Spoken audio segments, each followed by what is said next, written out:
Hello दोस्तों, स्वागत है आपका हमारे चैनल द लर्निंग लैब पर, जहां हम कंटिन्यू कर रहे हैं उत्तर प्रदेश लेखपाल 2026 के मेंस पेपर की प्रैक्टिस सीरीज को। इस प्रैक्टिस सीरीज के प्रत्येक सेट पेपर में 80 क्वेश्चंस को मेंशन किया हुआ है।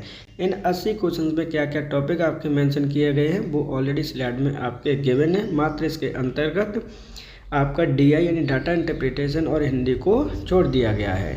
इन 80 जो क्वेश्चंस आपके दे रखे हैं उसके अंतर्गत आपके मोस्ट इम्पोर्टेंट पीवाईक्यू प्लस आपके एमसीक्यू को इसके अंतर्गत आपके ऐड किया हुआ है। ध्यान रखिएगा, जो पीवाईक्यू है आपके चाहे वो कोई से भी एग्ज़ाम क्यों ना हो, जैसे यूपी पीएससी ने पूछे हों चाहे वो यूपी ट्रिपल एससी ने पूछे हों, उन सभी को यहाँ पर ऐड किया गया है।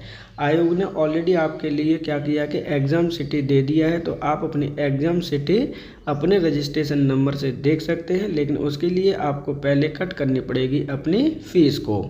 ध्यान रखिएगा, फ़ीस कट करने के बाद आप अपना तभी एडमिट कार्ड डाउनलोड कर पाएंगे। तो इसलिए सबसे जो इम्पोर्टेंट आपका टॉपिक है वो है फ़ीस कट करना। फ़ीस कट करना बिल्कुल मत भूलिएगा।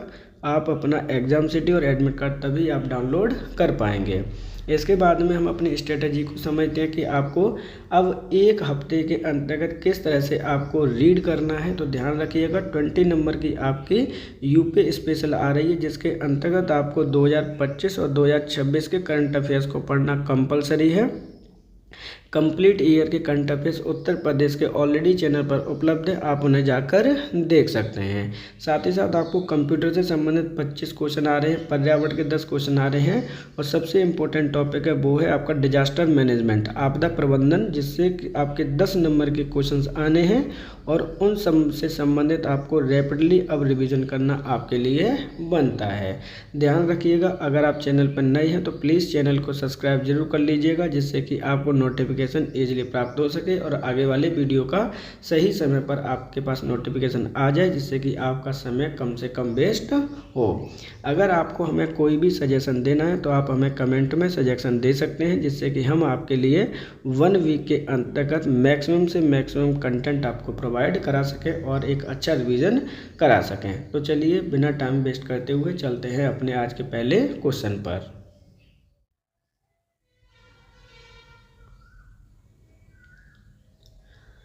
बसीन की संधि किस वर्ष की गई? 1790, 1860, 1802, 1895 या फिर इनमें से कोई नहीं। देखिए, इम्पोर्टेंट क्वेश्चन है, डायरेक्टली आपसे पूछा गया है कि बसीन की संधि किस वर्ष आपकी की गई है। तो सही आंसर है ऑप्शन नंबर 3, 1802 ईस्वी में बसीन की संधि हस्ताक्षरित की गई है। अब यहाँ पर हम बात कर लेते हैं कि ये संधि किनके मध्य की गई है। तो मराठा साम्राज्य के पेशवा जो बाजीराव द्वितीय थे, ध्यान रखिएगा इनका नाम लर्न करना कंपलसरी है आपका।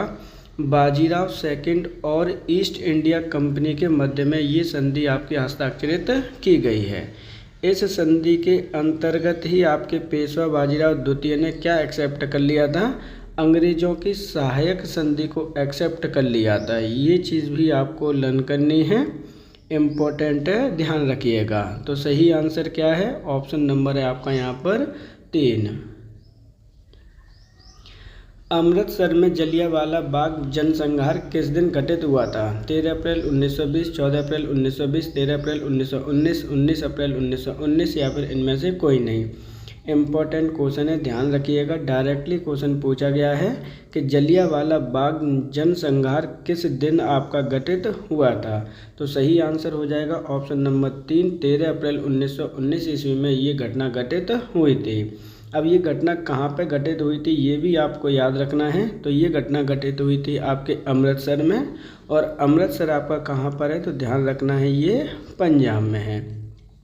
अब हम बात करते हैं कि ये जो जलियांवाला बाग हत्याकांड है वो क्या था। तो ध्यान रखना है, यहाँ पर 2 जो बड़े बड़े नेता थे पंजाब के, उन्हें अंग्रेज सरकार के द्वारा अरेस्ट कर लिया गया था, जिनमें से एक का नाम है सत्यपाल और दूसरे का नाम है आपका सैफुद्दीन किचलू। तो इनको भी आप लर्न कर लीजिएगा। इनके विरोध में ही क्या कर रहे थे सैफुद्दीन किचलू?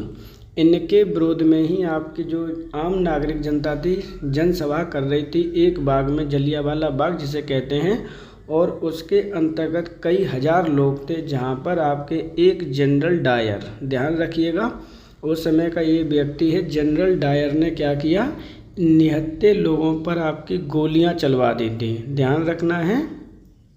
शूट का ऑर्डर कर दिया था, शूट एंड साइट का ऑर्डर दे दिया था, इसमें हजारों लोग मारे गए थे।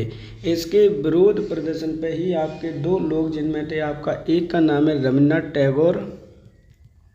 अक्सर करके क्वेश्चन पूछा जाता है कि उन्होंने अपने कौन सी उपाधि छोड़ दी थी, तो रविन्द्रनाथ जी ने नाइटहुड की जो उपाधि थी उसे क्या कर दिया था, छोड़ दिया था। ये चीज़ें आपको याद रखनी है। सही आंसर क्या हो जाएगा, ऑप्शन नंबर यहाँ पर 3। 13 अप्रैल 1919 को जलियांवाला हत्याकांड नरसंहार हुआ था अमृतसर पंजाब में।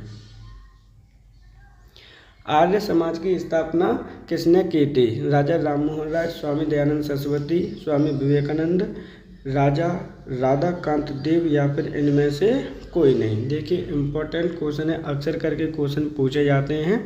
एक एक करके यहाँ पे हम बात करते हैं। आर्य समाज की स्थापना किसने की थी, ये क्वेश्चन पूछा गया है। तो डायरेक्टली सही आंसर इसका हो जाएगा ऑप्शन नंबर 2, स्वामी दयानंद सरस्वती के द्वारा आर्य समाज की स्थापना की गई है। अब हम बात करते हैं कि आर्य समाज की स्थापना कब की गई थी और कहाँ पर की गई है। तो ध्यान रखना है 10 अप्रैल 1875 ईस्वी में इसकी स्थापना की गई है। कहाँ पर की गई थी, अक्सर करके क्वेश्चन पूछा जाता है, तो मुंबई शहर में इसकी स्थापना की गई थी। इम्पोर्टेंट है, ध्यान रखिएगा।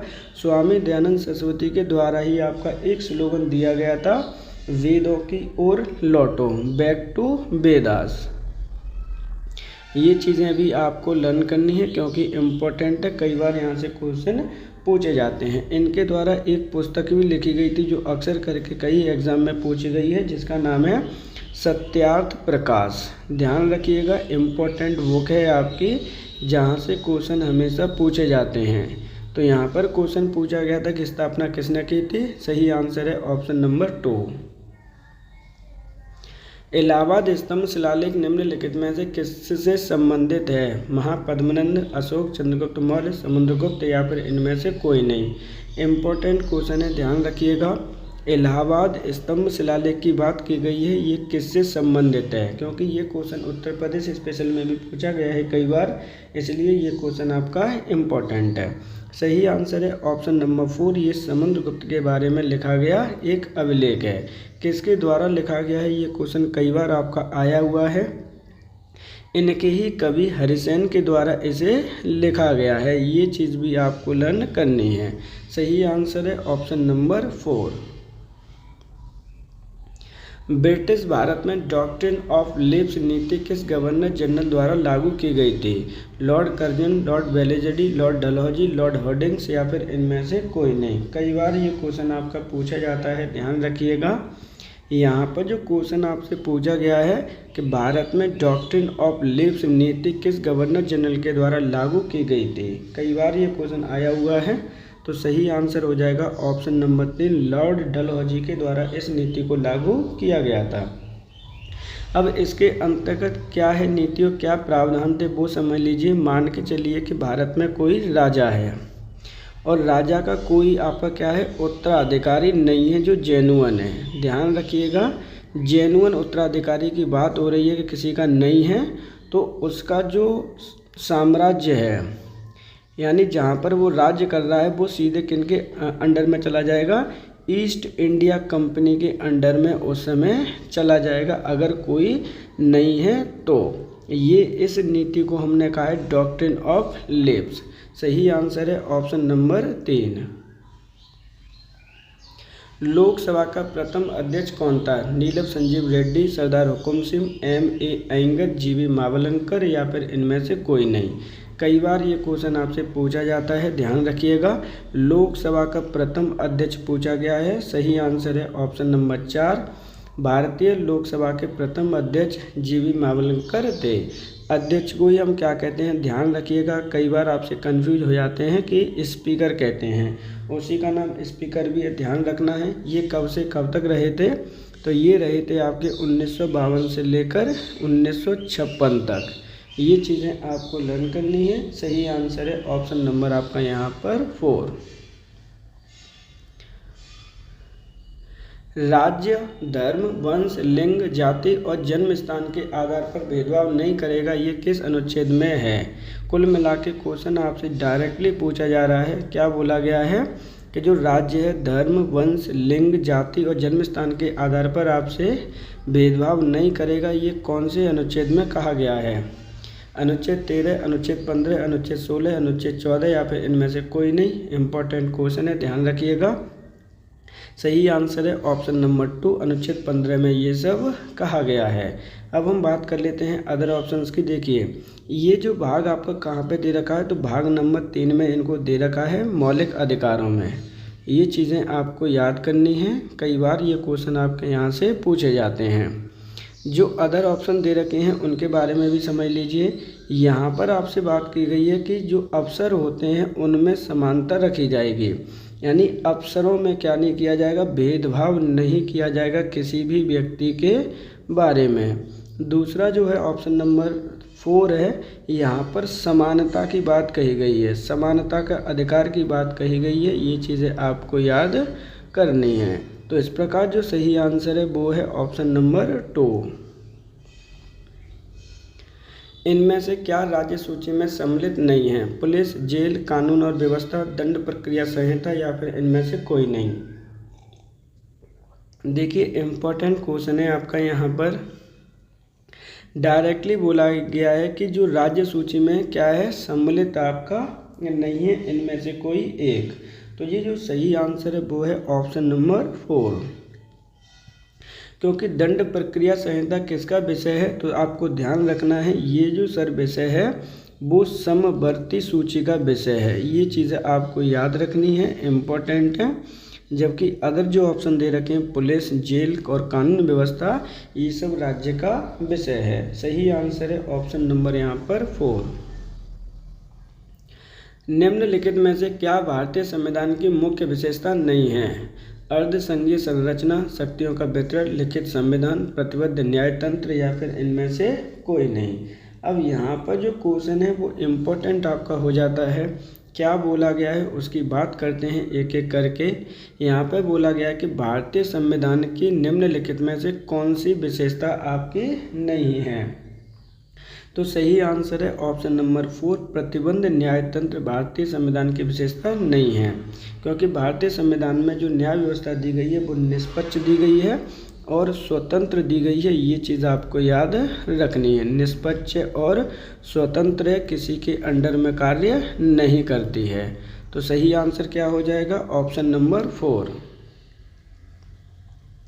निम्नलिखित में से क्या भारतीय नागरिकों को आर्थिक न्याय प्रदान करता है? मौलिक अधिकार, मौलिक कर्तव्य, राज्य के नीति निर्देशक सिद्धांत या फिर इनमें से कोई नहीं। इम्पोर्टेंट क्वेश्चन है, एक एक करके हम यहाँ पे बात करते हैं सभी ऑप्शंस के बारे में।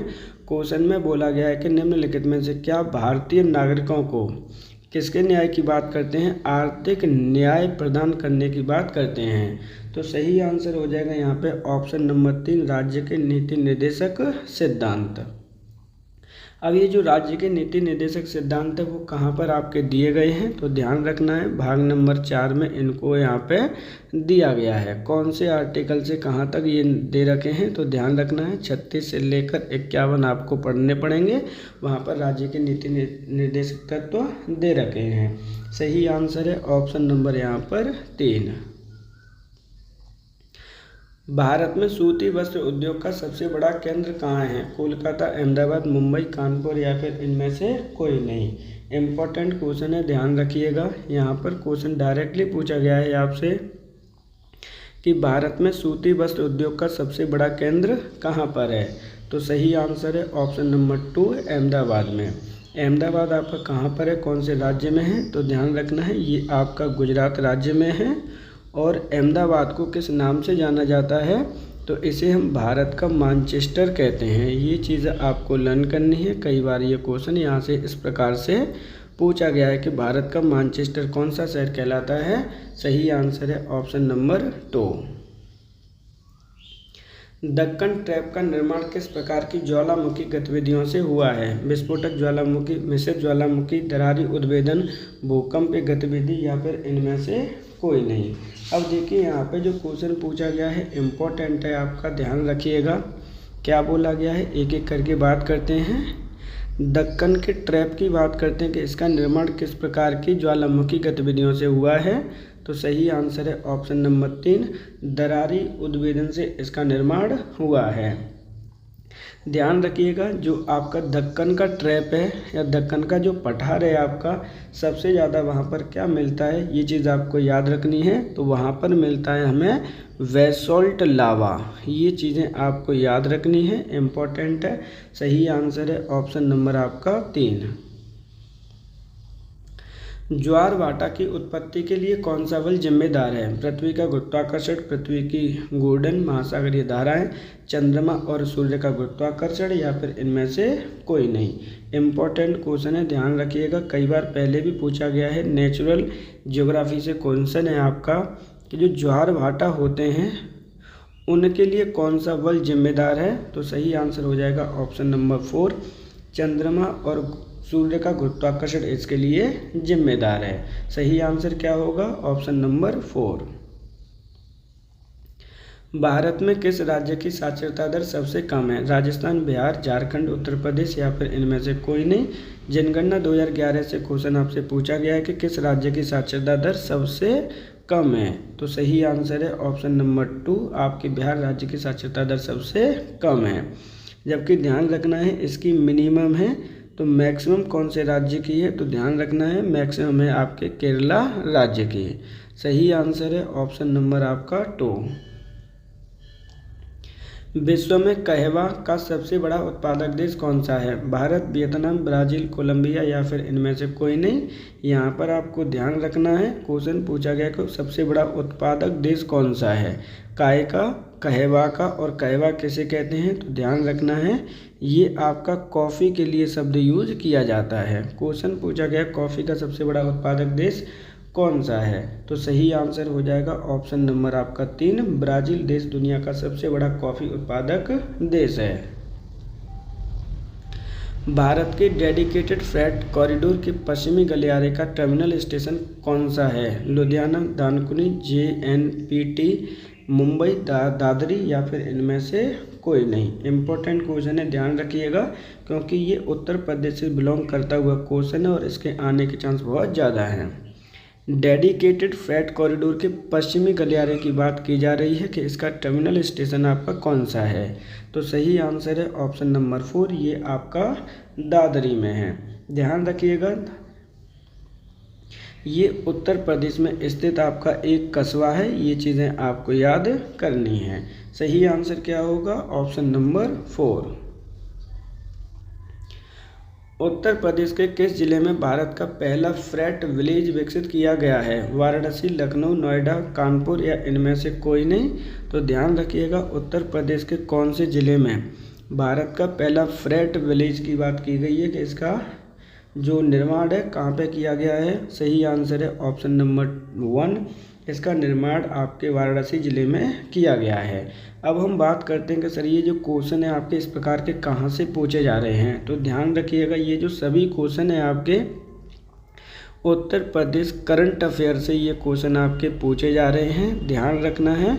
और उत्तर प्रदेश करंट अफेयर्स पढ़ना आपके लिए बेहद इम्पोर्टेंट है। आपको ज़रूरत है कंप्लीट 2025 के करंट अफेयर्स की, जो कि उत्तर प्रदेश से संबंधित हों, और आपको 1 जनवरी से लेकर 30 अप्रैल 2026 इसके भी करंट अफेयर्स पढ़ने चाहिए। और इन दोनों की डिटेल वीडियो मंथली भी आप जाकर देख सकते हैं। देखिए, मंथली मैगजीन की टाइप से हमने करंट अफेयर्स ऑलरेडी मिले हुए हैं, और कंप्लीट ईयर के भी आपकी दोनों वीडियो वहां पर चैनल पर उपलब्ध हैं। आप उन्हें जाकर डिटेल वीडियो देख सकते हैं जो कि उत्तर प्रदेश से संबंधित है। आपसे सिर्फ इतनी ही रिक्वेस्ट है कि अगर आप चैनल पर नए हैं तो चैनल को प्लीज़ सब्सक्राइब जरूर कर लीजिएगा, जिससे कि आने वाले वीडियोस का नोटिफिकेशन भी आपको मिल सके। आपको जो रीड करनी है कंप्लीट 2025 रीड करनी है, और आपको करना है मंथली और ईयर की मैगजीन स्टाफ जो भी चैनल पर वीडियो उपलब्ध है उत्तर प्रदेश से संबंधित। ध्यान रखिएगा, टॉपिक्स इम्पोर्टेंट है, यहाँ से क्वेश्चन आपके बनेंगे ही बनेंगे। क्वेश्चन में पूछा गया था कि भारत का पहला फ्रेट विलेज कहाँ पे विकसित किया गया है? सही आंसर है ऑप्शन नंबर 1। सतत विकास लक्ष्य 2030 के तहत भारत में किस वर्ष तक नेट जीरो उत्सर्जन का लक्ष्य रखा गया है? 2050, 2070, 2065, 2077, या इनमें से कोई नहीं। इम्पोर्टेंट क्वेश्चन है, ध्यान रखिएगा।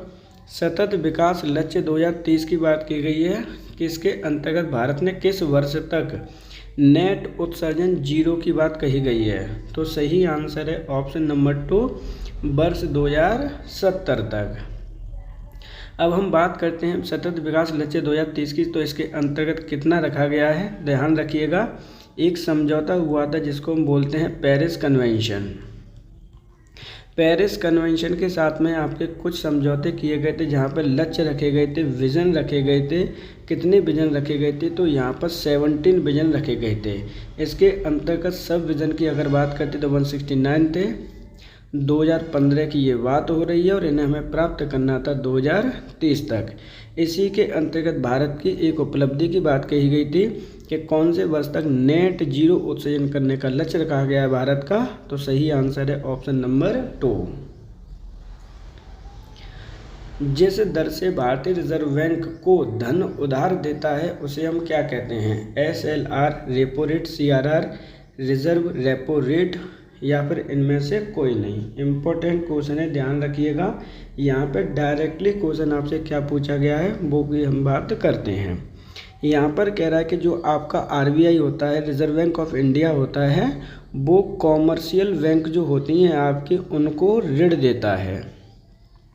क्या देता है, कॉमर्शियल बैंक को ऋण देता है, यानी लोन देता है। लेकिन लोन किस रेट परसेंट पे देता है, रेट पर देता है, उस रेट के बारे में आपसे क्वेश्चन पूछा गया है।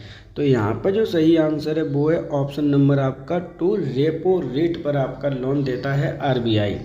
लेकिन मान के चलिए कि RBI को कभी रिक्वायरमेंट पड़ जाती है पैसे की, तो वो कॉमर्शियल बैंक से क्या करता है, ऋण लेता है। यानी जो कॉमर्शियल बैंक वापस ऋण देते हैं RBI को, तो वो कौन से रेट पर देते हैं, तो ध्यान रखना वो रिवर्स रेपो रेट पर देते हैं कॉमर्शियल वाले RBI को, जबकि RBI कॉमर्शियल को किस पर देती है, रेपो रेट पर। सही आंसर है ऑप्शन नंबर 2। सरकारी बजट में राजकोषीय उत्तरदायित्व और बजट प्रबंधन अधिनियम का मुख्य उद्देश्य क्या है। कर की चोरी को बढ़ावा देना, राजकोषीय घाटे को कम करना और वित्तीय अनुशासन सुनिश्चित करना, असीमित धन छिपाना, बैंकों का निजीकरण करना, या फिर इनमें से कोई नहीं। यहाँ पर देखिए क्वेश्चन में क्या बोला गया है, राजकोषीय घाटे की बात की गई है। यहाँ पर ये चीज़ आपको ध्यान रखनी है। क्वेश्चन पूछा क्या गया है, एक बार फिर से देख लेते हैं। सरकारी बजट में राजकोषीय उत्तरदायित्व और बजट प्रबंधन अधिनियम का मुख्य उद्देश्य आपसे पूछा गया है कि इसका उद्देश्य क्या होता है। तो सही आंसर है ऑप्शन नंबर 2, राजकोषीय घाटे को कम करना और वित्तीय अनुशासन सुनिश्चित करना इसका मुख्य उद्देश्य है। प्रदेश में राजस्व परिषद की स्थापना किस वर्ष की गई। 1831, 1858, 1901, 1947, या फिर इनमें से कोई नहीं। क्वेश्चन इम्पोर्टेंट है, ध्यान रखिएगा। डायरेक्टली बोला गया है कि उत्तर प्रदेश में राजस्व परिषद की स्थापना कौन से वर्ष की गई है। तो सही आंसर इसका है ऑप्शन नंबर 1, 1831 ईस्वी में इसकी स्थापना की गई।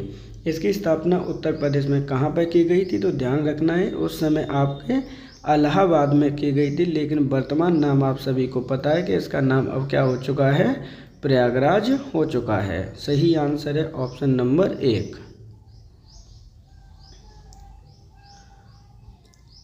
राष्ट्रीय ग्रामीण स्वास्थ्य मिशन की शुरुआत भारत में किस तिथि को की गई थी। 2 अक्टूबर 2005, 15 अगस्त 2004, 12 अप्रैल 2005, 1 जनवरी 2006, या फिर इनमें से कोई नहीं। इम्पोर्टेंट क्वेश्चन है, ध्यान रखिएगा। क्या बोला गया है कि राष्ट्रीय ग्रामीण स्वास्थ्य मिशन की शुरुआत भारत में कौन सी तिथि को की गई है या फिर वर्ष को की गई है। डायरेक्टली क्वेश्चन आपसे पूछे गए हैं।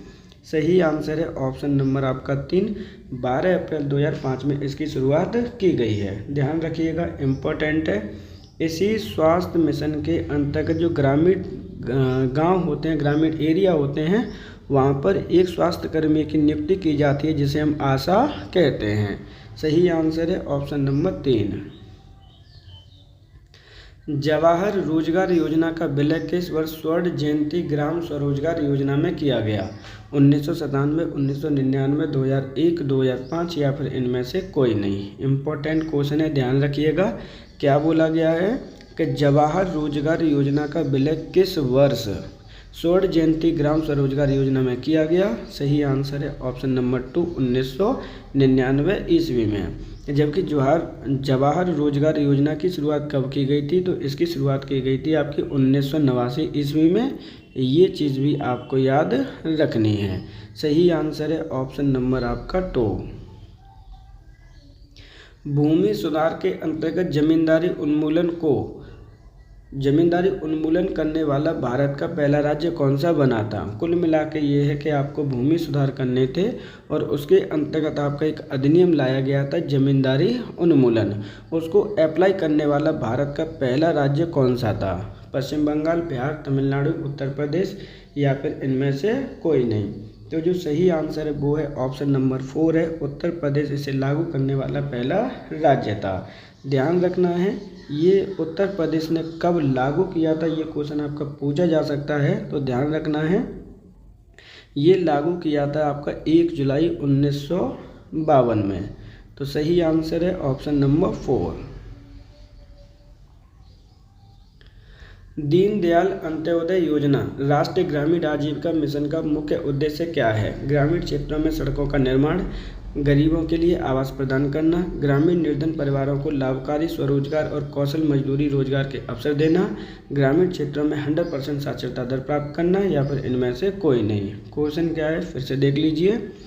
दीनदयाल अंत्योदय योजना राष्ट्रीय ग्रामीण आजीविका मिशन के अंतर्गत इसका मुख्य उद्देश्य क्या है?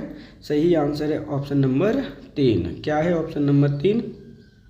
ग्रामीण परिवार में जो आपके निर्धन परिवार हैं उनको स्वरोजगार के लिए मोटिवेट करना, उनको स्किल्स प्रदान करना इसका मुख्य उद्देश्य है। वर्ष 2025 से यूनेस्को अंतर सरकारी समिति ने किस भारतीय पर्व को अमूर्त सांस्कृतिक विरासत के रूप में शामिल किया है? दिवाली, ओणम, बैसाखी, छठ पूजा या फिर इनमें से कोई नहीं। इम्पोर्टेंट क्वेश्चन है, ध्यान रखिएगा। यहाँ पर क्या बोला गया है उसकी भी बात करते हैं। वर्ष 2025 से यूनेस्को के द्वारा किस भारतीय पर्व को किस में शामिल किया गया है? अमूर्त सांस्कृतिक विरासत के रूप में शामिल किया गया है। तो सही आंसर है ऑप्शन नंबर 1 दिवाली को। ध्यान रखना है, दिवाली किस माह में मनाई जाती है? तो ये आपके कार्तिक माह में मनाई जाती है। इस चीज़ को आपको याद रखना है। सही आंसर है ऑप्शन नंबर आपका 1। वर्ष 2025 में चैंपियंस ऑफ द अर्थ पुरस्कार से सम्मानित सुप्रिया साहू का संबंध किस राज्य से है? पश्चिम बंगाल, तमिलनाडु, मध्य प्रदेश, कर्नाटक या फिर इनमें से कोई नहीं। यहाँ पर बोला गया है चैंपियंस ऑफ द अर्थ पुरस्कार 2025 से सम्मानित सुप्रिया साहू का संबंध कौन से राज्य से है? क्वेश्चन आपसे पूछा गया है। सही आंसर क्या होगा? तो सही आंसर है ऑप्शन नंबर 2, आपके ये तमिलनाडु राज्य से बिलोंग करती हैं। सही आंसर है ऑप्शन नंबर 2। भारत का पहला आर्टिफिशियल इंटेलिजेंस आधारित सड़क सुरक्षा पायलट प्रोजेक्ट प्रदेश में किसके सहयोग से लॉन्च किया गया? IIT Kanpur, Google India, Microsoft, एमलॉजिका या फिर इनमें से कोई नहीं। अब यहाँ पे जब इस तरह के क्वेश्चन आपसे पूछे जाते हैं वो आपके लिए इम्पोर्टेंट हो जाते हैं। भारत का पहला AI इंटेलिजेंस पर आधारित सड़क सुरक्षा पायलट प्रोजेक्ट है, वो किसके सहयोग से लॉन्च किया गया है ये पूछा गया है। तो सही आंसर है ऑप्शन नंबर 4, एमलॉजिका के सहयोग से इसे लॉन्च किया गया है। भारत के पहले ट्राइबल जीनोम सीक्वेंसिंग की शुरुआत किस राज्य में की गई? मध्य प्रदेश, झारखंड, ओडिशा, गुजरात या फिर इनमें से कोई नहीं। इम्पोर्टेंट क्वेश्चन है, ध्यान रखिएगा। पहले ट्राइबल जीनोम सीक्वेंसिंग की बात की गई है कि कौन से राज्य में सबसे पहले की गई है। इस तरह के क्वेश्चन आपके आते हैं, ध्यान रखिएगा। सही आंसर है ऑप्शन नंबर 4, गुजरात राज्य से इसकी शुरुआत की गई है। भारत के प्रथम make in India green hydrogen plant का उद्घाटन कहाँ किया गया? Mumbai port, Chennai port, Deendayal port, Paradip port या फिर इनमें से कोई नहीं। तो यहाँ पे जो क्वेश्चन है आपका कि प्रथम make in India green hydrogen plant का उद्घाटन कहाँ पर आपका किया गया है, क्वेश्चन डायरेक्टली पूछा गया है, ध्यान रखिएगा। सही आंसर है ऑप्शन नंबर आपका 3, दीनदयाल पोर्ट। इसको हम दूसरे नाम से भी जानते हैं, आप सभी को पता है, काफ़ी ज़्यादा फेमस है। इसे हम कांडला पोर्ट के नाम से भी जानते हैं, ये चीज़ आपको याद रखनी है। और ये कहाँ पर स्थित है? तो ये स्थित है आपके वेस्ट डायरेक्शन में। किन की वेस्ट डायरेक्शन में? तो ये गुजरात में आपका स्थित है। सही आंसर है option number 3। Stem cell therapy के संदर्भ में प्लूरिपोटेंट स्टाम्प कोशिकाओं की क्या विशेषता होती है? यहाँ पे देखिए, ये जो आपका एक शब्द है इसे चेंज कर लीजिएगा। यहाँ पर स्टाम्प नहीं है, स्टेम है। क्या है आपका? स्टेम शब्द है। यहाँ पर क्वेश्चन पूछा गया है कि जो स्टेम सेल थेरेपी होती है वो कोशिकाओं की विशेषता क्या होती है? यह केवल एक ही प्रकार की कोशिका बना सकती है, यह शरीर की किसी भी प्रकार की कोशिका में विकसित हो सकती है, यह केवल रक्त कोशिकाओं का निर्माण कर सकती है, यह मृत कोशिकाओं को जीवित कर सकती है, या फिर इनमें से कोई नहीं। इम्पोर्टेंट क्वेश्चन है, ध्यान रखिएगा। तो सही आंसर इसका है, यह शरीर के किसी भी प्रकार की कोशिका में विकसित आपकी हो सकती है स्टेम सेल थेरेपी। भारत सरकार की विज्ञान प्रौद्योगिकी और नवाचार नीति 2023 का मुख्य उद्देश्य क्या है? जय जवान जय किसान जय विज्ञान, भविष्य के लिए विज्ञान और विज्ञान के लिए भविष्य, इनोवेशन के माध्यम से त्वरित टिकाऊ और समावेशी विकास, आत्मनिर्भर भारत के लिए स्वदेशी तकनीकी, या फिर इनमें से कोई नहीं। तो यहाँ पर जो क्वेश्चन पूछा गया है, क्या बोला गया है कि भारत सरकार की विज्ञान प्रौद्योगिकी और नवाचार नीति 2023 का मुख्य उद्देश्य आपसे पूछा गया है कि इसका मुख्य उद्देश्य क्या है? तो सही आंसर क्या होगा? सही आंसर है ऑप्शन नंबर आपका 3, इनोवेशन के माध्यम से त्वरित टिकाऊ और समावेशी विकास पर हमें ध्यान देना है। राष्ट्रीय सुपर कंप्यूटर मिशन के तहत विकसित भारत के पहले स्वदेशी सर्वर का नाम क्या है? परम शक्ति, रुद्र, ऐरावत, प्रत्यूष, या फिर इनमें से कोई नहीं। यहाँ पर क्वेश्चन इम्पोर्टेंट है, साइंस एंड टेक्नोलॉजी से क्वेश्चन पूछे गए हैं। राष्ट्रीय सुपर कंप्यूटिंग मिशन के अंतर्गत भारत के पहले स्वदेशी सर्वर के बारे में पूछा गया है, और उसका नाम है आपका ऑप्शन नंबर 2, आपका क्या है? रुद्र है। निम्नलिखित में से कौन सा बौद्धिक संपदा अधिकार किसी आविष्कार को सुरक्षा प्रदान करता है, ना कि किसी साहित्यिक कार्य को? Copyright, trademark, patent, trade secret, या फिर इनमें से कोई नहीं। ध्यान रखिएगा, बौद्धिक संपदा अधिकार की बात की गई है जो आविष्कार की सुरक्षा को प्रदान करता है, ना कि किसी साहित्यिक को, कार्य को।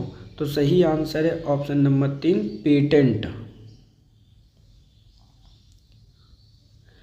प्रोजेक्ट 75 का संबंध भारतीय नौसेना के किस प्रकार के कार्यक्रम से है? स्वदेशी विमान वाहक पोत निर्माण करना, स्कॉर्पियन श्रेणी की पनडुब्बियों का निर्माण करना, परमाणु ऊर्जा संचालित पनडुब्बियों का विकास करना, मानव रहित ड्रोन का विकास करना, या फिर इनमें से कोई नहीं। क्वेश्चन क्या है कि आपका प्रोजेक्ट 75 है, इसका संबंध भारतीय नौसेना के किस कार्यक्रम से है? ये क्वेश्चन आपसे पूछा गया है, इम्पोर्टेंट है, ध्यान रखिएगा।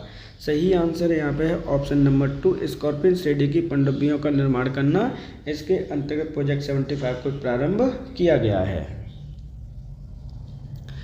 भूजल में आर्सेनिक की अधिकता से कौन सा रोग होता है? मिनामाथा, ब्लैक फुट रोग, फ्लोरोसिस, सिलिकोसिस, या फिर इनमें से कोई नहीं। तो यहाँ पर क्या बोला गया है कि देखिए, अगर लंबे समय तक आप एक ऐसा पानी पीते हैं जिसमें आपकी आर्सेनिक की अधिकता है, तो आप कौन से रोग से पीड़ित हो सकते हैं? तो सही आंसर होगा ऑप्शन नंबर 2, ब्लैक फुट रोग से आप पीड़ित हो सकते हैं। सही आंसर है ऑप्शन नंबर 2। भारत में एकल उपयोग प्लास्टिक की कई वस्तुओं पर कब से प्रतिबंध लगाया गया था? 2 अक्टूबर 2019, 1 जनवरी 2023, 1 जुलाई 2022, 15 अगस्त 2021, या फिर इनमें से कोई नहीं। इम्पोर्टेंट क्वेश्चन है, अगेन देख लीजिए क्या कह रहा है। यहाँ पे बोला गया है सिंगल उपयोग प्लास्टिक, जिसे हम सिंगल यूज प्लास्टिक कहते हैं, उसकी कई वस्तुओं पर कब से प्रतिबंध लगाया गया था, क्वेश्चन पूछा गया है। सही आंसर है ऑप्शन नंबर 3, 1 जुलाई 2022 से ये प्रभावी किया गया है कि सिंगल यूज प्लास्टिक पर बैन लगाया गया। पारिस्थितिकी में वहन क्षमता का क्या अर्थ होता है? किसी वाहन की क्षमता वह अधिकतम जनसंख्या जाकर जिसे पर्यावरण अनिश्चित काल तक बनाए रख सकता है, एक नदी में पानी की मात्रा, शिकारी की संख्या या फिर इनमें से कोई नहीं। इम्पोर्टेंट क्वेश्चन है, ध्यान रखिएगा। यहाँ पर जो पूछा गया है, क्या बोला गया है कि जो आपकी वहन क्षमता होती है उसका अर्थ क्या है। तो एक देखिए, मान के चलिए कि कोई आपका एक क्षेत्र है जहाँ पर अधिकतम वो संख्या जहाँ पर कंफर्टेबली रह सकती है और अधिक संख्या होने के बाद में प्रॉब्लम क्रिएट होने लग जाती है, तो वो लास्ट लिमिट जहाँ पर लोग वहाँ पर इजीली निवास कर सकते हैं, उस लिमिट को हम कहते हैं वहन क्षमता। सही आंसर है ऑप्शन नंबर 2।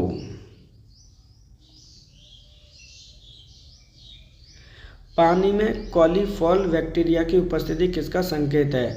औद्योगिक रसायन प्रदूषण, तेल रिसाव, अत्यधिक लवणता, मल संदूषण या फिर इनमें से कोई नहीं। इम्पोर्टेंट क्वेश्चन है, ध्यान रखिएगा। क्वेश्चन पूछा गया है कि यहाँ पर कॉलीफॉर्म बैक्टीरिया की उपस्थिति किसका संकेतक होती है पानी में।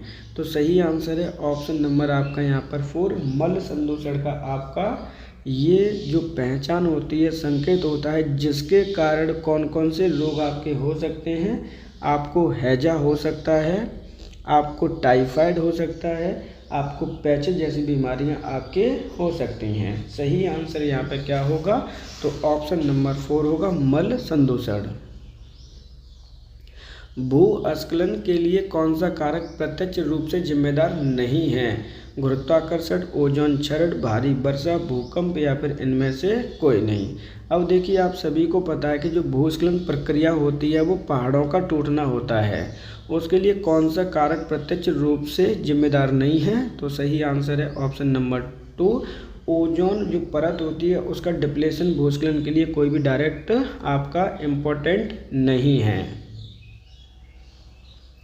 इकोलॉजिकल फुटप्रिंट का क्या मापता है। देखिए, यहाँ पे डायरेक्टली बोला गया है कि जो इकोलॉजिकल फुटप्रिंट होता है वो क्या मेजर करता है। कार्बन उत्सर्जन की दर, मानव मांग की तुलना में पृथ्वी की स्थिति के तंत्र को बना उत्पन्न करने की क्षमता, जानवरों के पैरों के निशान, वनों का क्षेत्रफल या फिर इनमें से कोई नहीं। इम्पोर्टेंट क्वेश्चन है, ध्यान रखिएगा।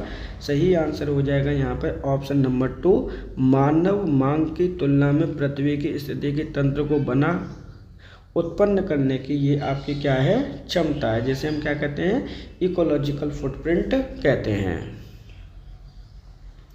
अंतर्राष्ट्रीय आपदा जोखिम न्यूनीकरण दिवस कब मनाया जाता है। 12 अप्रैल, 23 अक्टूबर, 5 जून, 1 दिसंबर या फिर इनमें से कोई नहीं। कई बार ये क्वेश्चन आपका पूछा गया है, इम्पोर्टेंट क्वेश्चन है, ध्यान रखिएगा। डायरेक्टली आपसे बोला जा रहा है कि जो अंतर्राष्ट्रीय आपदा जोखिम न्यूनीकरण है वो कौन से दिन आपका सेलिब्रेट किया जाता है। अंतर्राष्ट्रीय, देखिए ये जो क्वेश्चन आया हुआ है जो आपका डिजास्टर मैनेजमेंट है उससे आया हुआ है। सही आंसर यहाँ पर हो जाएगा ऑप्शन नंबर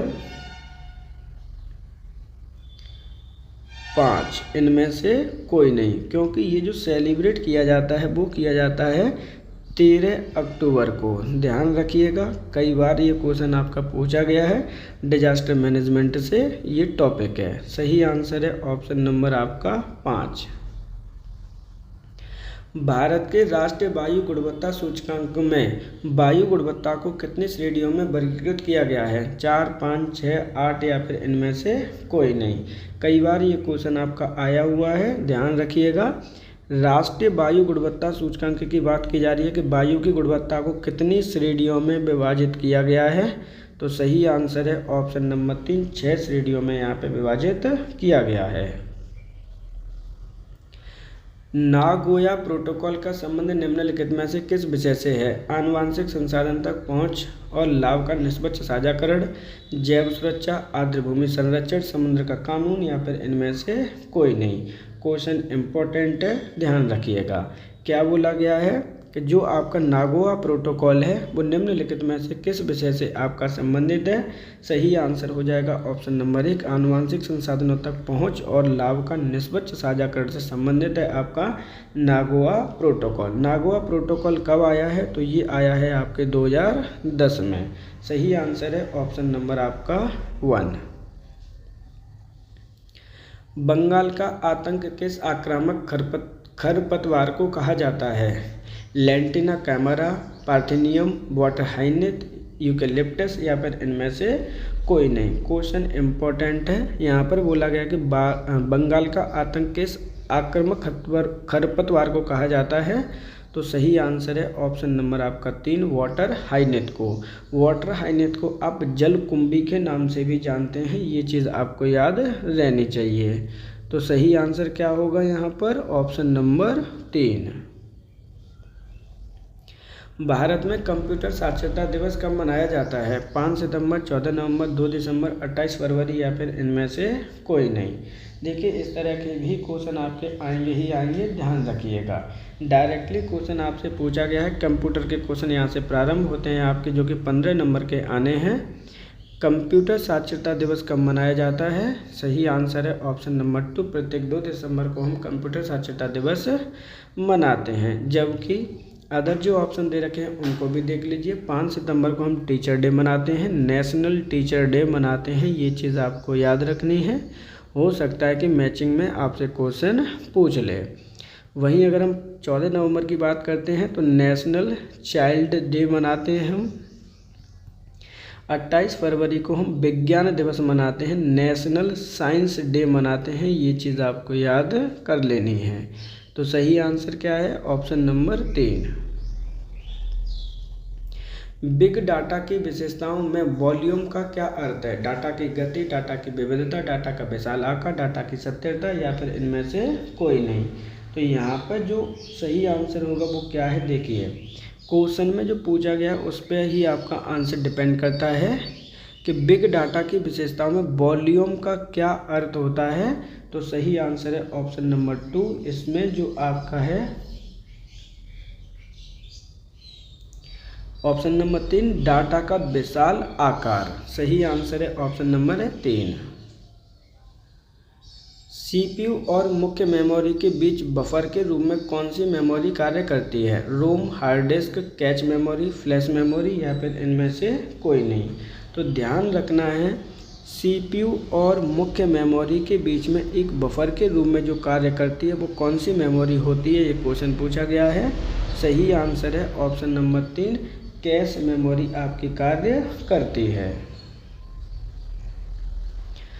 फ्रीवेयर क्या होता है? मुफ्त में इस्तेमाल किया जाने वाला लेकिन सोर्स कोड उपलब्ध नहीं, मुफ्त में इस्तेमाल किए जाने वाला सोर्स कोड उपलब्ध, केवल 30 दिनों के लिए मुफ्त, पैसे देकर खरीदा जाने वाला या फिर इनमें से कोई नहीं। क्वेश्चन इम्पोर्टेंट है, ध्यान रखिएगा। क्या पूछा गया है यहाँ पे? फ्रीवेयर पूछा गया है कि फ्रीवेयर होता क्या है? तो वो है आपका मुफ्त में इस्तेमाल किए जाने वाला लेकिन सोर्स कोड का कोई भी उपलब्ध या फिर हमें उसके बारे में नहीं पता होता।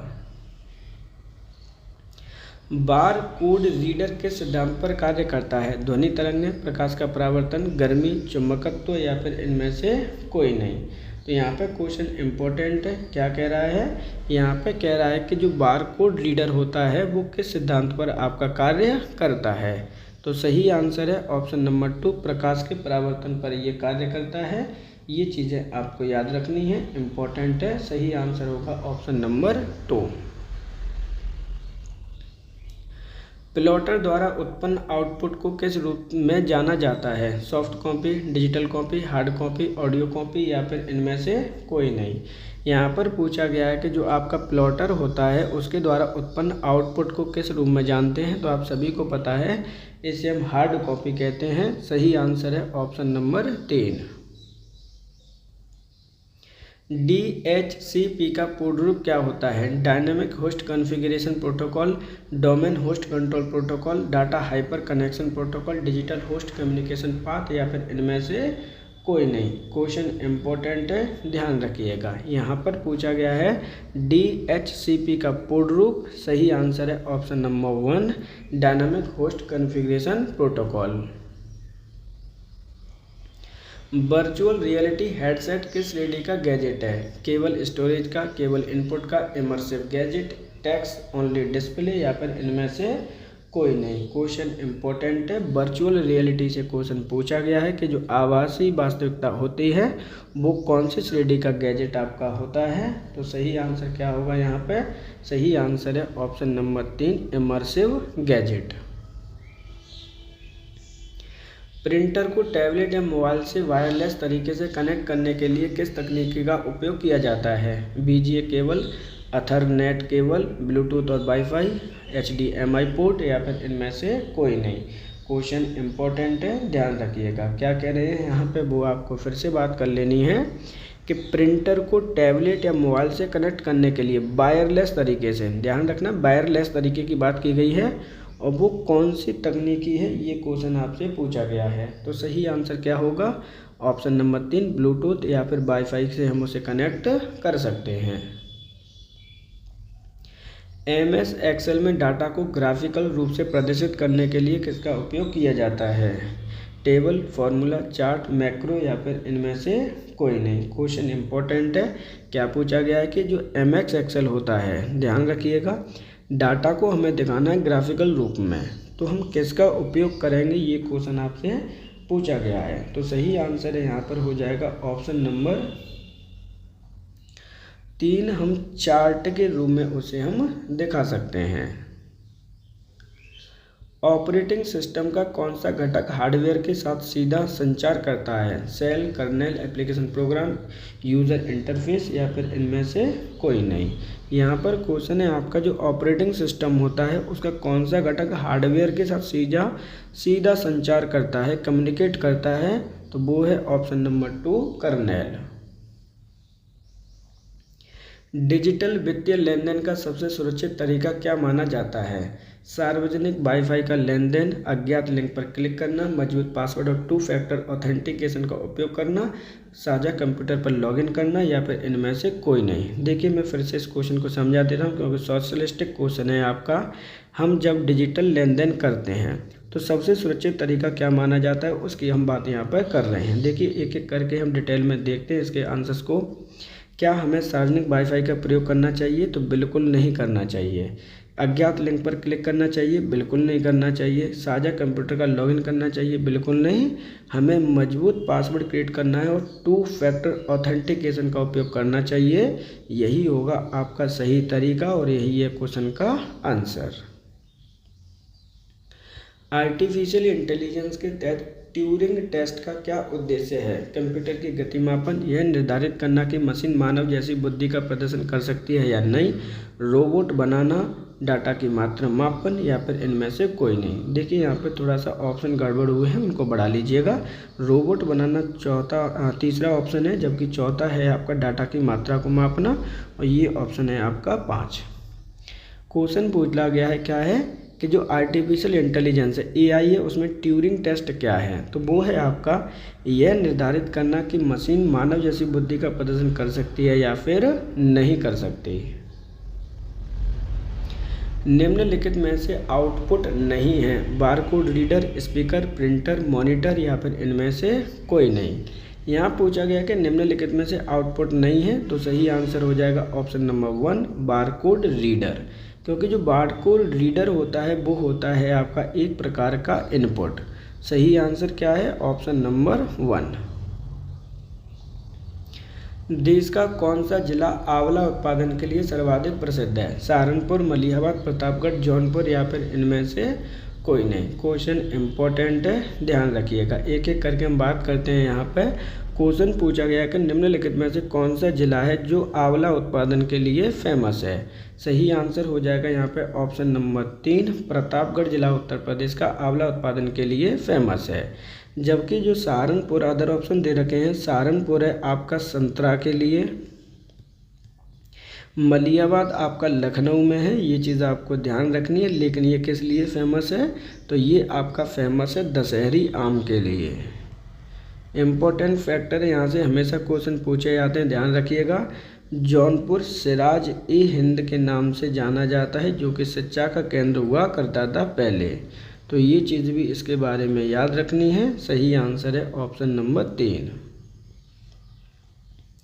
प्रदेश की सबसे लंबी नहर प्रणाली कौन सी है? ऊपरी गंगा नहर, निचली गंगा नहर, शारदा नहर, आगरा नहर या फिर इनमें से कोई नहीं। अब जब इस तरह के क्वेश्चन आपके आते हैं तो आपको उनके बारे में सारी डिटेल पता होना चाहिए। एक एक करके हम इसके बारे में बात करते हैं। क्वेश्चन पूछा गया है कि प्रदेश की सबसे लंबी नहर प्रणाली आपकी कौन सी है। सही आंसर है ऑप्शन नंबर 3, प्रदेश की शारदा नहर प्रणाली सबसे लंबी है। एक एक करके हम इसकी बात कर लेते हैं, ध्यान रखिएगा। अब हम बात करते हैं कि जो शारदा नहर प्रणाली है वो कहाँ से आपकी निकाली गई है। तो ये आपकी निकाली गई है आपके पीलीभीत जिले से। ये चीज़ें आपको लर्न करनी है, इम्पोर्टेंट है, ध्यान रखिएगा। सही आंसर है ऑप्शन नंबर 3। प्रदेश के बुंदेलखंड क्षेत्र में मुख्य रूप से किस प्रकार की मिट्टी पाई जाती है। जलोढ़ मृदा, लाल मृदा, तराई मृदा, लवण युक्त मृदा या फिर इनमें से कोई नहीं। यहाँ पे क्वेश्चन आपका पूछा गया है, ध्यान रखिएगा। बुंदेलखंड के क्षेत्र की बात की जा रही है, मुख्य रूप से कौन से प्रकार की मृदा पाई जाती है। तो सही आंसर है ऑप्शन नंबर 2, मुख्य रूप से यहाँ पर आपकी रेड सोइल आपकी पाई जाती है, जिसे हम अदर नाम से भी जानते हैं। ध्यान रखिएगा, एक नाम है इसका परवा। ये परवा किसका नाम है, मिट्टी का ही नाम है, परवा नाम से भी हम इसे जानते हैं। और एक नाम और है जिसे हम राकर के नाम से जानते हैं। ध्यान रखिएगा, इम्पोर्टेंट है तीनों ही नाम। कहाँ पाए जाते हैं, बुंदेलखंड क्षेत्र में मिट्टी इस प्रकार की पाई जाती है। सही आंसर है ऑप्शन नंबर आपका यहाँ पर 2।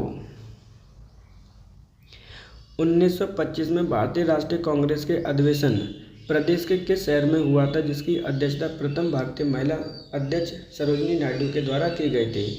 लखनऊ, कानपुर, वाराणसी, प्रयागराज या इनमें से कोई नहीं। मोस्ट इम्पॉर्टेंट क्वेश्चन है, कई बार ये आ चुका है, मैं फिर से इस क्वेश्चन को रीड कर रहा हूँ।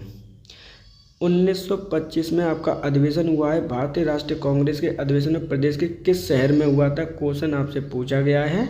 और वहाँ पर जो आपको इम्पोर्टेंट पॉइंट याद रखने हैं, जिसकी अध्यक्षता प्रथम भारतीय महिला अध्यक्ष सरोजिनी नायडू के द्वारा की गई थी। तो सही आंसर इसका हो जाएगा ऑप्शन नंबर आपका 2, कानपुर में इसकी अध्यक्षता की गई थी और इसका अधिवेशन का आयोजन हुआ था। महात्मा बुद्ध ने अपना प्रथम उपदेश किस स्थान पर दिया था, सारनाथ, श्रावस्ती, कौशाम्बी, कुशीनगर या फिर इनमें से कोई नहीं। कई बार ये फैक्टर क्वेश्चन आ चुके हैं।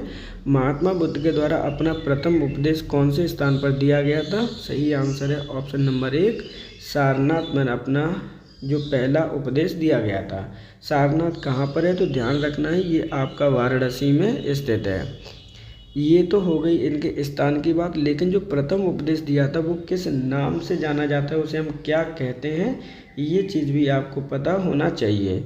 ऐसे हम कहते हैं धर्म चक्र परिवर्तन। ध्यान रखना है, ये इस प्रकार के क्वेश्चन आपके आते हैं कि महात्मा बुद्ध के प्रथम उपदेश को क्या कहा जाता है, तो धर्म चक्र परिवर्तन कहा जाता है, जिन्होंने वाराणसी यानी सारनाथ में अपना पहला उपदेश दिया था। कितने स्टूडेंट को दिया था, तो 5 शिष्यों को दिया था। वहीं हम श्रावस्ती की बात करते हैं तो सबसे ज़्यादा उपदेश यहीं पर दिए गए थे। ध्यान रखना है, एक एक चीज़ आपके लिए इम्पोर्टेंट है। सबसे ज़्यादा उपदेश श्रावस्ती में दिए गए थे, जबकि कुशीनगर में इनकी डेथ हुई थी, जिसे हम क्या बोलते हैं, महापरिनिर्वाण कहा जाता है। ये चीज़ आपको याद रखनी है। इनकी जो मृत्यु हुई थी उस घटना को हम बोलते हैं महापरिनिर्वाण। सही आंसर है ऑप्शन नंबर आपका 1 हो जाएगा, सारनाथ। प्रदेश में तेल शोधक कारखाना कहाँ स्थित है, आगरा, मथुरा, गोरखपुर, अलीगढ़ या फिर इनमें से कोई नहीं। क्वेश्चन इंपॉर्टेंट है, ध्यान रखिएगा। यहाँ पर पूछा गया है कि उत्तर प्रदेश का एकमात्र तेल शोधक कारखाना कहाँ पर स्थित है।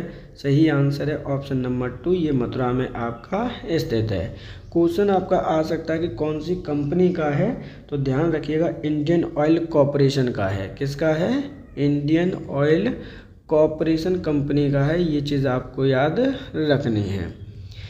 इसका निर्माण कब किया गया था या स्थापना कब की गई थी, तो 1982 ईस्वी में हुई थी। सही आंसर है ऑप्शन नंबर 2। विश्व भर में कालीनों के शहर के रूप में प्रसिद्ध कौन सा जिला है, भदोही, मिर्जापुर, जौनपुर, सोनभद्र या फिर इनमें से कोई नहीं। कई बार ये क्वेश्चन आया हुआ है और इसको जीआई टैग भी प्रदान किया जा चुका है। कालीनों का शहर कहा जाता है आपका ऑप्शन नंबर 1, भदोही को हम कहते हैं। लोकसभा में प्रदेश राज्य के अनुसूचित जाति हेतु कितनी सीट आरक्षित है, 80, 17, 21, 0 या फिर इनमें से कोई नहीं। इम्पोर्टेंट क्वेश्चन है, ध्यान रखिएगा। क्वेश्चन को ध्यान से समझना है, हड़बड़ी में आके आपको आंसर टिक करके नहीं आना है। लोकसभा में पूछा गया है कि प्रदेश में राज्य के लिए अनुसूचित जाति हेतु कितनी सीटें आरक्षित की गई हैं, ये क्वेश्चन आपका पूछा गया है। तो देखो पहले इसका कंसेप्ट समझते हैं। मान के चलिए कि लोकसभा में जो सीटें हैं अपने यूपी में वो कितनी दे रखी हैं, तो आप सभी को पता है कि सर लोकसभा में यूपी में 80 सीटें हैं। इन 80 सीटों में से एससी कैटेगरी के लिए कितनी है, तो वो सीटें हैं आपकी 17। ये चीज़ यहाँ पर पूछी गई है। सही आंसर हो जाएगा ऑप्शन नंबर 2। उत्तर प्रदेश लोक सेवा आयोग के व्यय किस नदी पर भारित होते हैं। देखिए इसको क्वेश्चन को थोड़ा चेंज कर लीजिएगा, यहाँ पर थोड़ा सा मिसमैच हुआ है।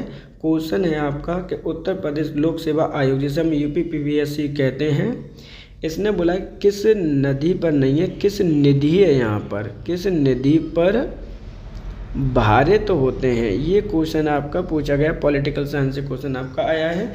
भारत की संचित निधि पर, राज्य की संचित निधि पर, राज्य की आकस्मिकता निधि पर, केंद्र सरकार के अनुदान पर, या फिर इनमें से कोई नहीं। तो जो सही आंसर इसका होगा वो है ऑप्शन नंबर 2, राज्य की संचित निधि पर आपके इनके वेतन आपके भारित होते हैं।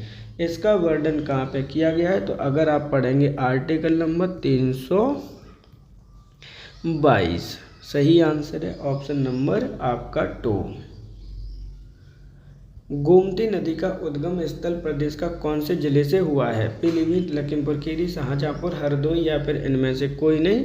तो ध्यान रखना है जो आपकी गोमती नदी है उसका उद्गम स्थल प्रदेश का कौन सा जिला है। तो सही आंसर है ऑप्शन नंबर 1, पीलीभीत से इसका उद्गम हुआ है। अब हम बात करते हैं इसके डिटेल की।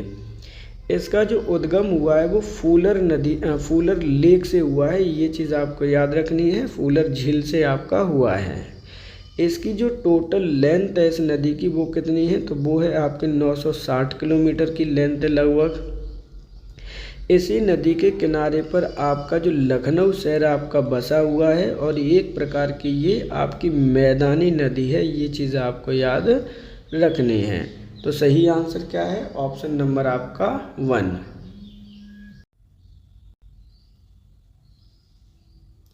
वर्ष 2025 में प्रदेश सरकार ने मिशन शक्ति के किस चरण का शुभारंभ किया, जिसका उद्देश्य महिलाओं की सुरक्षा और स्वावलंबन है।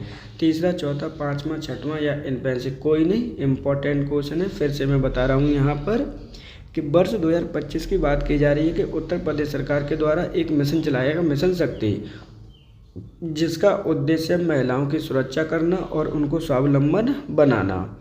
कुल मिला के क्वेश्चन आपसे पूछा गया कि उसके कौन से फेज का प्रारंभ किया गया था 2025 में, ये क्वेश्चन आपसे पूछा गया है। सही आंसर है ऑप्शन नंबर आपका 3, 5वें फेज का इसका प्रारंभ किया गया था नवरात्रि के समय में। ध्यान रखना है जब आपको करंट अफेयर्स पढ़नी है, इम्पोर्टेंट क्वेश्चन है आपके, और इस तरह के क्वेश्चन आपसे पूछे ही जाएंगे लेखपाल में। तो आपको जो कंप्लीट करंट अफेयर्स पढ़ लेनी है वो कौन सी पढ़नी है, ध्यान रखना है कंप्लीट ईयर पढ़ना है 2025 का। इसके अंतर्गत यूपी स्पेशल की मैं बात कर रहा हूँ, ध्यान रखिएगा, एक वीडियो चैनल पर उपलब्ध है।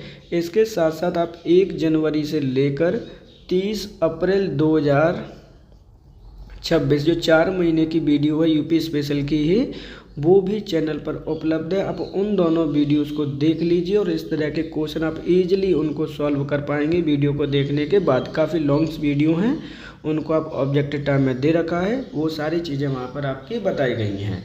सही आंसर है ऑप्शन नंबर आपका 3। प्रदेश को अंतर्देशीय मत्स्य पालन में उत्कृष्ट प्रदर्शन के लिए केंद्र सरकार द्वारा कौन सा पुरस्कार प्रदान किया गया है। सर्वश्रेष्ठ तटीय राज्य, सर्वश्रेष्ठ हिमालय राज्य, सर्वश्रेष्ठ अंतर्देशीय राज्य, मत्स्य प्रोत्साहन पुरस्कार, या फिर इनमें से कोई नहीं। इम्पोर्टेंट क्वेश्चन है, आप सभी को पता है कि उत्तर प्रदेश जो राज्य है वो अंतर्देशीय राज्य है और उसे वही आपका केंद्र सरकार द्वारा पुरस्कार प्रदान किया जाएगा। अंतर्देशीय राज्य का पुरस्कार दिया गया है सर्वश्रेष्ठ में, किसको, यूपी को। वर्ष 2023 में प्रदेश के किस शहर को देश की पहली आर्टिफिशियल इंटेलिजेंस सिटी के रूप में विकसित करने के लिए परियोजना को प्रमुख निवेश प्राप्त पारित किया है? प्रस्ताव है आपका, यहाँ पर एक शब्द है, यहाँ पर क्या है? प्रस्ताव पारित किया गया है। ये चीज़ें आपसे पूछी गई हैं, इम्पोर्टेंट क्वेश्चन है। क्या बोला गया है? कौन से शहर को आर्टिफिशियल इंटेलिजेंस सिटी बनाने के रूप में विकसित करने के लिए उसे पारित किया गया है? सही आंसर है इसका है ऑप्शन नंबर आपका यहाँ पर 3, लखनऊ शहर को। लखनऊ स्थित प्रसिद्ध ऐतिहासिक इमारत बड़ा इमामबाड़ा का निर्माण किस नवाब ने कराया था? वाजिद अली शाह, सफदरजंग, आसिफ उद्दौला या फिर इनमें से कोई नहीं। क्वेश्चन इंपॉर्टेंट है, फिर से मैं रीड कर रहा हूँ। लखनऊ में स्थित है आपका एक प्रसिद्ध बड़ा इमामबाड़ा एक इमारत है। कहाँ पर स्थित है? ध्यान रखिएगा, ये स्थित है आपके लखनऊ शहर में।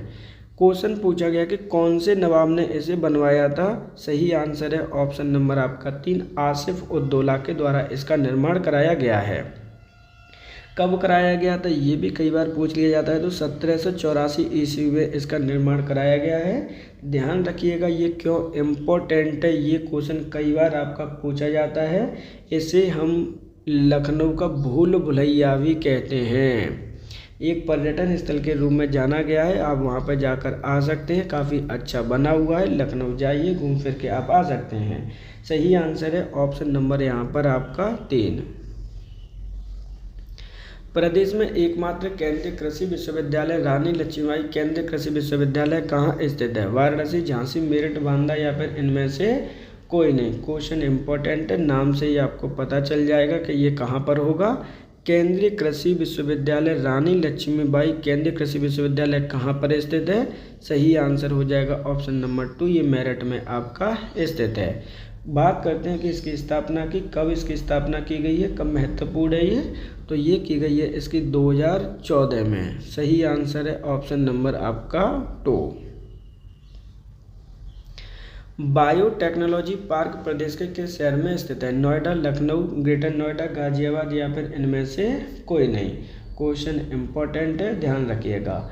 क्या पूछा गया है कि बायोटेक्नोलॉजी पार्क प्रदेश में आपका कहाँ पर स्थित है? तो प्रदेश की राजधानी लखनऊ शहर में ये आपका स्थित है। सही आंसर हो जाएगा ऑप्शन नंबर 2।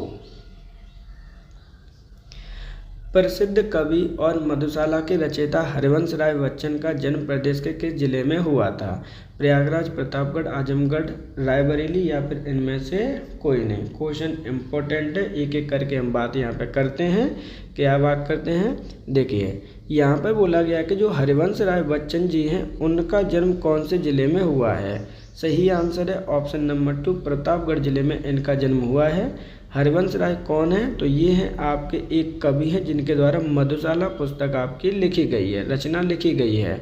सही आंसर है ऑप्शन नंबर 2। उर्दू शायरी में फिराक गोरखपुरी के नाम से प्रसिद्ध साहित्यकार का मूल नाम क्या था? धनपत राय, रघुपत राय सहाय, नवल किशोर, असगर गोंडवी या फिर इनमें से कोई नहीं। क्वेश्चन इंपॉर्टेंट है, ध्यान रखिएगा। यहाँ पर जो क्वेश्चन पूछा गया है कि एक उर्दू शायर हैं फिराक गोरखपुरी के नाम से काफ़ी ज़्यादा प्रसिद्ध हैं, उनका मूल नाम क्या था? तो सही आंसर है ऑप्शन नंबर 2, रघुपत राय सहाय इनका मूल नाम है। ध्यान रखिएगा, इम्पोर्टेंट क्वेश्चन है। यहाँ से क्वेश्चन कई बार आपके पूछे जाते हैं। अगर इनके सरनेम से पता चल रहा है गोरखपुर, यानी जिनका जन्म गोरखपुर में आपका हुआ होगा। जनगणना 2011 के अनुसार प्रदेश का सबसे नगरीय जनसंख्या वाला जिला कौन सा है? गाजियाबाद, लखनऊ, कानपुर, गौतम बुद्ध नगर या फिर इनमें से कोई नहीं। क्वेश्चन इंपॉर्टेंट है, 2011 की जनगणना के अनुसार पूछा गया है कि प्रदेश का सर्वाधिक नगरीय जनसंख्या वाला जिला कौन सा है? तो सही आंसर है ऑप्शन नंबर आपका यहाँ पर 1 हो जाएगा, गाजियाबाद। भारत रत्न पंडित भीमसेन जोशी का संबंध शास्त्रीय संगीत के किस घराने से था? किराना, आगरा, अतरौली, पटियाला या फिर इनमें से कोई नहीं। क्वेश्चन इंपॉर्टेंट है, ध्यान रखिएगा। पंडित भीमसेन जोशी की बात की गई है कि इनका जो संबंध है कौन से घराने से है? सही आंसर है ऑप्शन नंबर 1, किराना घराने से इनका संबंध है। निम्नलिखित में से किस राज्य से उत्तर प्रदेश की सीमा नहीं लगती है? बिहार, छत्तीसगढ़, झारखंड, ओडिशा या फिर इनमें से कोई नहीं। इस क्वेश्चन को समझने के लिए आपको एक रफ चित्र में बना रहा हूं, जिस पर हम देखते हैं कौन कौन से राज्य उत्तर प्रदेश की सीमा से आपके लगते हैं। तो देखिए यहाँ पर आपका उत्तर प्रदेश का रफली मैप मैंने बनाया है। यहाँ की अगर हम बात करते हैं तो हिमाचल प्रदेश और उत्तराखंड की सीमा लगती है इस डायरेक्शन में। इस डायरेक्शन यानी वेस्ट ईस्ट में लगती है आपकी बिहार की सीमा। वहीं अगर हम इस पॉइंट की बात करते हैं तो झारखंड की सीमा लगती है, छत्तीसगढ़ की सीमा लगती है, एमपी की सीमा यहाँ पे लगती है। वहीं इस पॉइंट की अगर हम बात करते हैं तो यहाँ पर आपके राजस्थान की सीमा लगती है और एक इंटरनली आपका यहाँ पर आता है दिल्ली की सीमा, जो कि यूनियन टेरिटरी है आपका, और इधर आपका हरियाणा स्थित है। इतने राज्यों की सीमा लगती है उत्तर प्रदेश से।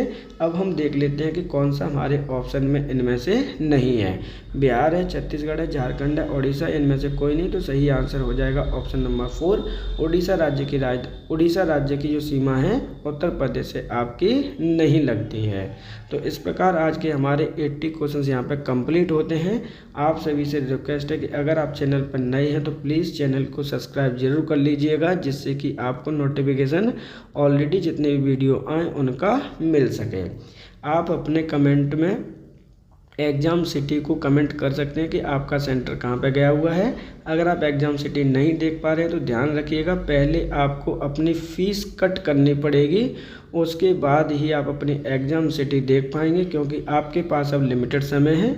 21 मई का आपका एग्ज़ाम है। मान के चलिए कि मात्र आपके पास 1 वीक है, जिसके अंतर्गत आपको ऑनेस्टली फुल फॉर्म यानी जितने भी आपके टॉपिक्स दे रखे हैं उनको फास्टली रैपिडली आपको रिवीजन करना है, और वो सब आपके चैनल पर उपलब्ध है। चाहे आप यूपी स्पेशल की चीज़ें पढ़ने हो, करंट अफेयर्स पढ़ना हो, यूपी का स्टैटिक क्वेश्चन पढ़ने हो, उत्तर प्रदेश स्पेशल का 1000 क्वेश्चन सीरीज पढ़ना हो, सब कुछ चैनल पर आपका उपलब्ध है। आप उस चीज़ को देख सकते हैं। अपने दोस्तों के साथ शेयर करना बिल्कुल मत भूलिएगा।